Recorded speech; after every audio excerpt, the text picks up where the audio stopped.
All right, well, Nagpur witnessed clashes yesterday that saw stones being pelted, selective cars being vandalized and mob rampage on the streets. There has been no casualty in the clashes, but both Chief Minister Devendra Fadnavis and Deputy Chief Minister Eknath Shinde claimed that this was a pre-planned controversy. At the center of it all is the Aurangzeb tomb in Sambhajinagar, I beg your pardon, which some protesters want removed.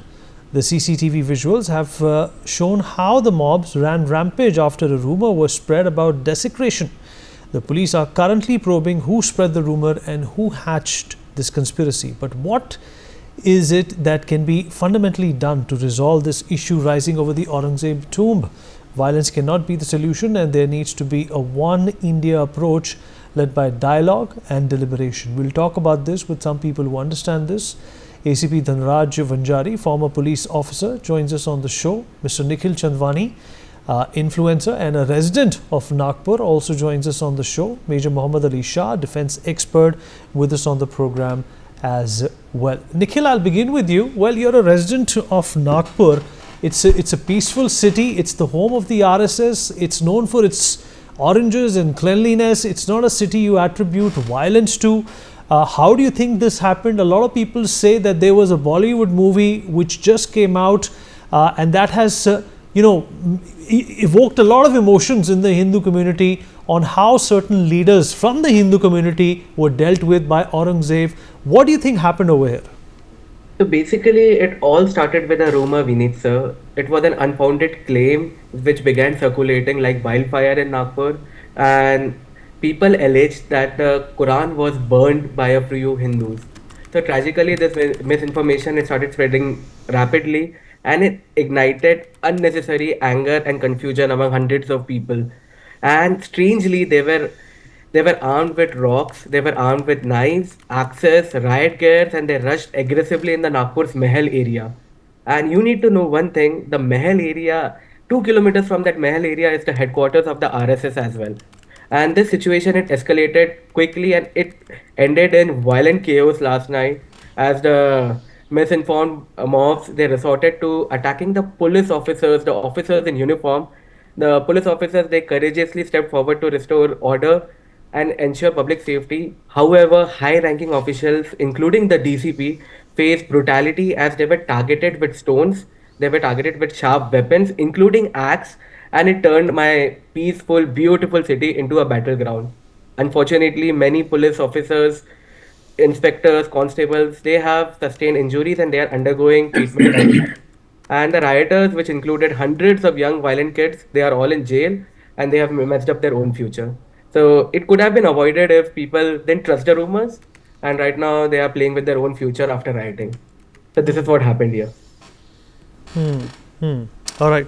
Mr. Vanjari, this is worrying, this is something which can escalate, and I must commend and compliment the Nagpur police, for putting this violence under control. Nobody has been killed. Of course, there's been damage to property that can always be taken care of and accounted for. What do you think happened over here? I first of all congratulate my Nagpur police fraternity. Those who have done well. There is no casualty, no more damages to public property and no loss of life. But this is not a simple incident. I also hail from Nagpur. My university education, everything, I stay in civil lines area there. I tell you, 0 mile India starts from Nagpur, and it has its own significance. I am worried this Aurangzeb issue and the religious sentiments and all this may spread all over. And there is a possibility, because I have reason to attribute it. It is none else than the Chief Minister of Maharashtra, who is having Home Ministry with him, said that it is a pre-planned attack. I understand his sentence well, but unfortunately, my dear sir, you are addressing the failure of your own ministry, the failure of intelligence. You are the supreme commander, you are home minister. How come it was planned and my police fraternity was not aware of it? How come it was planned that a DCP rank officer is brutally being attempted to assault and my fraternity was not aware of it? Police intelligence is not aware of it. Number two, they are doing combing operation in all gullies and small streets, house to house. Some of the ministers today, again wonderfully and surprisingly, said that the people that come from outside. My dear Lord, if people are coming from outside, then why you are combing the locals? See, the controversial issues in police administration indicate one thing, that there is no proper control over the police machinery, police administration. Somehow the blame also goes to the administrative chief of this city, police administration I am addressing. They should have taken proper care and precaution when this issue is flaring up. And third and last point, when the people, they had planned their protest against some Aurangzeb or somebody like that, when the protest was over, why they were not cordoned and asked them to leave that place? Why they were waiting for that? Their protest was over. So there are 3, 4, 5 dimensions when we can think of it, particularly when it is said that it's a plan, this thing. Definitely it comes on the police and police has to bear the heat if any in future. In all view, I have my honest opinion that there should be a judicial probe in this issue and thorough inquiry is required. Who is guilty? Who is the planner? If it is a communal sentiment and whosoever responsible, they should be severely punished. Muhammad Ali Shah, Aurangzeb, still fomenting trouble in India from beyond the grave. What do you make of this violence and where do you stand on this? Vineet, the very fact is, whenever there is communal violence, have you ever observed or have you ever wondered that it's the common citizens, aam aadmi, jo marta hai? I mean, the leaders or the political leaders or the big shots, they go unharmed, unaffected by it. It's a common man who bears the brunt of it. Why? Because I feel that we are a very peace-loving country. We have unity in diversity. We coexist together. We all respect each other's religion. Mazhab nahi sikhata aapas mein bair rakhna. And I'm a Muslim and I am very proud to be a Muslim. But I'm an Indian before I'm a Muslim.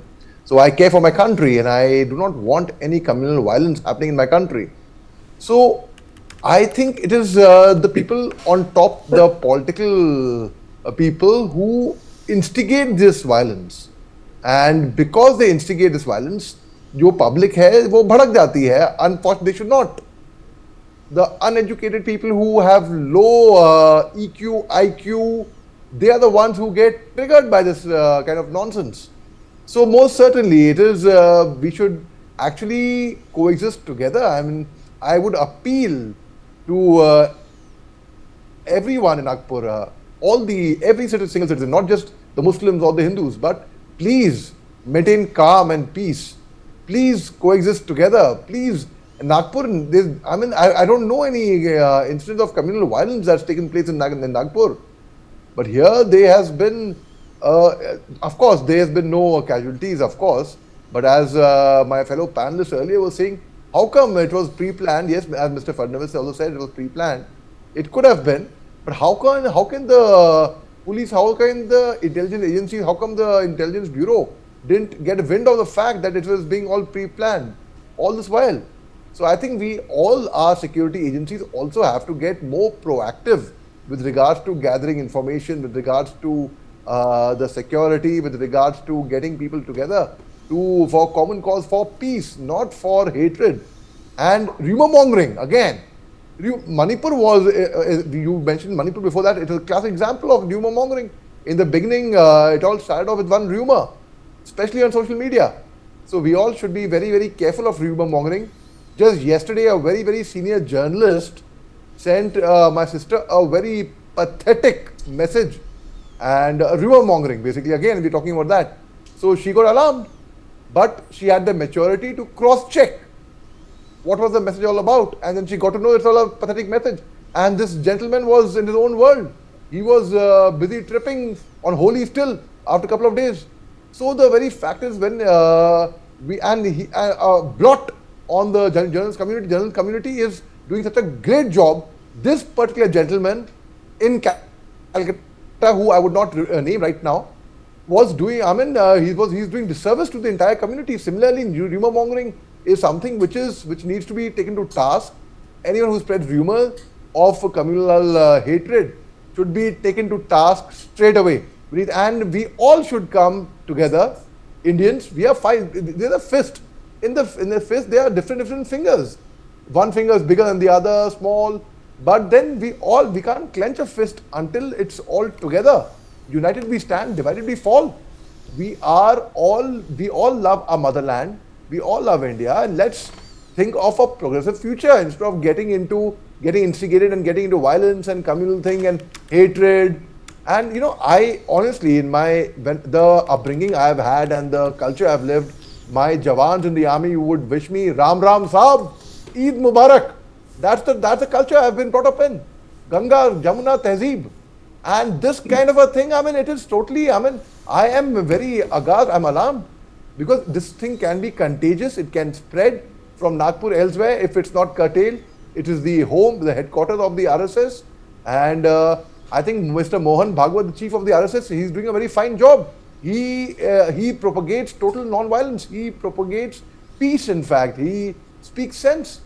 They are the uneducated lot in both the community. They are bad eggs on both the community everywhere, who actually give rise to this kind of hatred. And I strongly condemn it. I strongly condemn, and I would urge people to please come together and coexist in peace and harmony beneath. Okay, all right. Dr. Amarnath Mishra, senior forensic expert, also joins us on the show.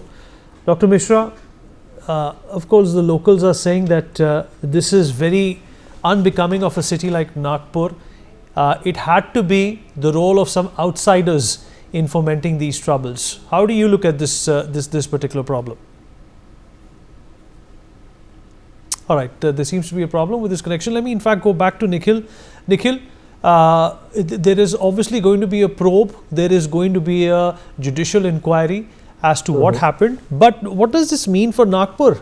Do you think that certain avenues such as social media perhaps are being misused to foment such a trouble? Do you think opportunities are being derived out of fictionalized movies into doing something which perhaps may have or may not have any historical basis? Absolutely. On social media, there were a lot of people who were spreading fake news and rumors about Quran being burned. And this was the reason the riots happened. And regarding the pre-planning part, right now the session is going on in Mumbai. There is not a single top BJP leadership in Nagpur. And during this time, if the riot is happening, you don't have a leader to control it. So the pre-planned part of it, it's absolutely scary. And yeah, right now, as we speak in Nagpur, people are very, very apologetic. The city is in a growing phase. IT is coming. The metro is here. Companies have started investing here. And the news that is coming out, the narrative that is being built about Nagpur, it is very scary for the city because being a tier two, a lot of the youngsters from the city, they are working in Pune, they are in Bangalore, they are in Hyderabad. Everybody wants to come back. But if the IT doesn't come because of all this thing that has happened and all the news that has come out, then it will be a disappointment for everyone. Gadkari ji, he has done an excellent job with the city. He was also appealing for peace last night. He was one of the first person to give a statement. And even Devenji, he was the one who gave the statement. So yeah, Nagpur needs to stand, and we need to stand together because here, historically, there was never a Hindu-Muslim riot. We wish Ramadan to Muslims, Muslim wish us Diwali, we celebrate Holi together. It's a beautiful, peaceful city. But the pre-planning, yes, it happened. And kids were used. There were a lot of people, a lot of kids who were under the age of 18. They were carrying petrol bombs and they were carrying rocks.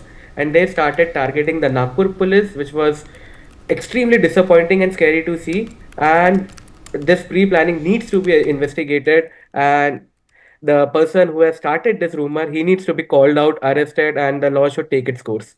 Mr. Vanjari, the law will take its course, but uh, has this episode also, exploited a vulnerability in India? It's not only about Nagpur here. It's also about how easily something so small can get into something so big. That is what in opening segment I said, 0 miles start from Nagpur. So there is a possibility it may spread. That's why it's a big challenge now for entire police intelligence machinery and every state government to take adequate care. Nagpur, it will be wrong to say that such incidents will never happen. The Madanpura and Satranjipura area, which I'm very well aware of it, and such incidences are there in past also.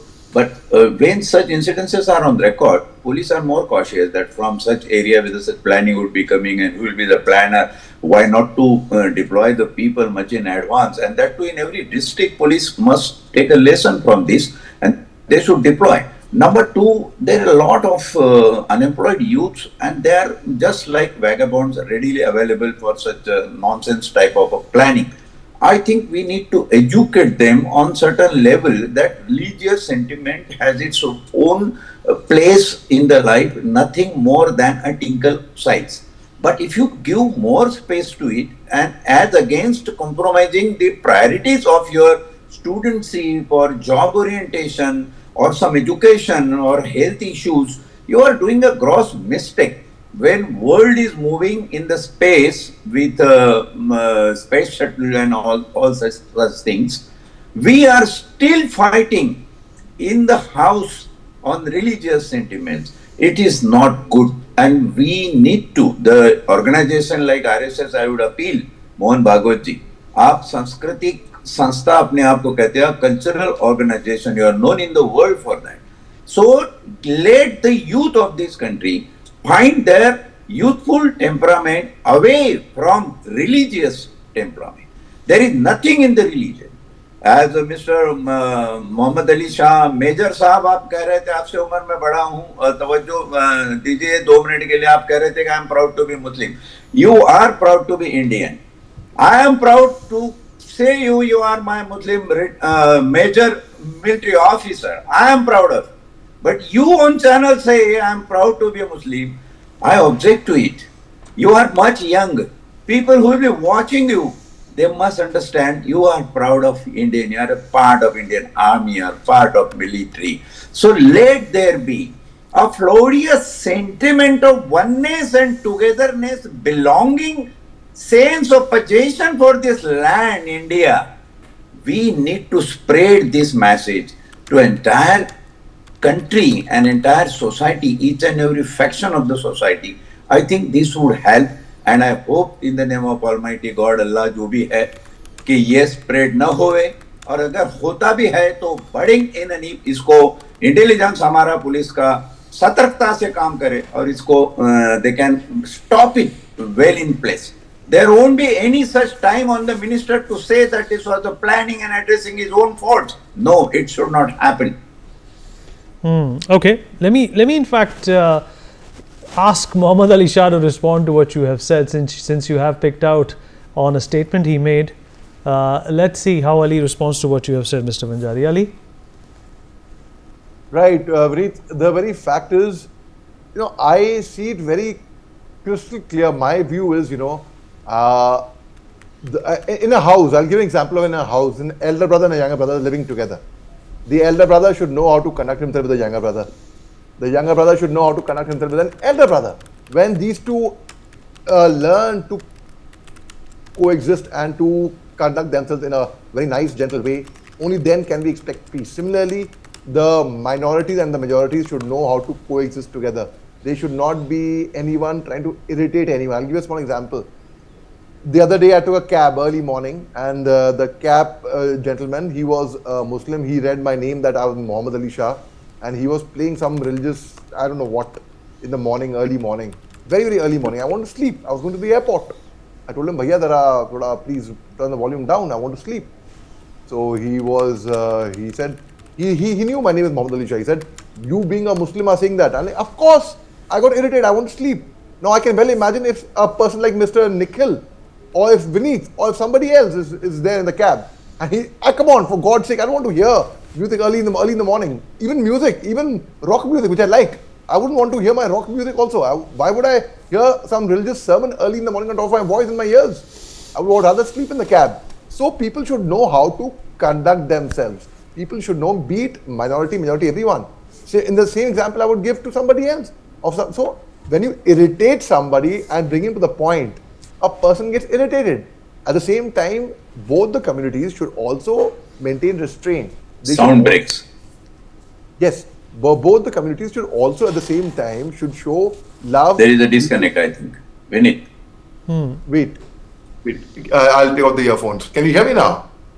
So I can hear you loud and clear, Ali. okay. Unless I object, you don't need to stop talking, Ali. Unless I object, you don't need to stop talking. Okay, sorry. So the very fact is, so both the communities actually realize and be mature enough that we will not be used by any kind of politician, be it from irrespective of the party, because as they say, politics is a dirty game. That's the reason why youngsters, educated people shy away from joining politics. That should not happen. Youngsters should, and we have to change the system slowly and gradually. The political scenario, what we feel it's happening, it's up to us. The future of the country is in our hands. We have to take it forward, and we have to if Major Muhammad Ali Shah can sit peacefully with Vineet, with Dr. Amarnath, with Nikhil, and we can have a cordial discussion. I do not understand why people who are not, because they are not educated, that's the problem.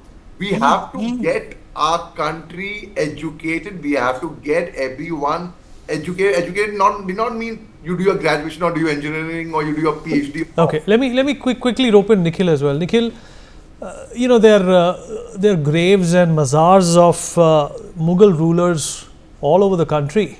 And Nagpur should not become a precedent for any of these troublemakers to do something similar elsewhere in India. True, but when you talk about Aurangzeb, he was a bad ruler, he was a bad king, and people have their sentiments, and that's why the Hindus, they were having peaceful protest in the city. This turned violent because of the rumor, and that is why all of these things happened. And we need to remember that the conclusion here should be it all started due to a rumor and not because of a movie. When you talk about Aurangzeb, the name of the city was changed before the movie released. So it was never about the movie, it was always about the real history of this land. We did a historic wrong by building monuments for him. Now, if we are planning to remove it, it's okay, it's totally fine. Osama bin Laden was bad. That's why he doesn't have a tomb anywhere. US just threw his body in in an ocean, in a sea. So with Aurangzeb was worse than Osama, and yeah, if his tomb has to be removed, then it's not a Hindu-Muslim thing. It's basically a India non-India thing. He was very un-Indian, Aurangzeb, and yeah, that's why he has to be removed. All right. Well, we've run out of time. Appreciate everybody who joined us on this important conversation.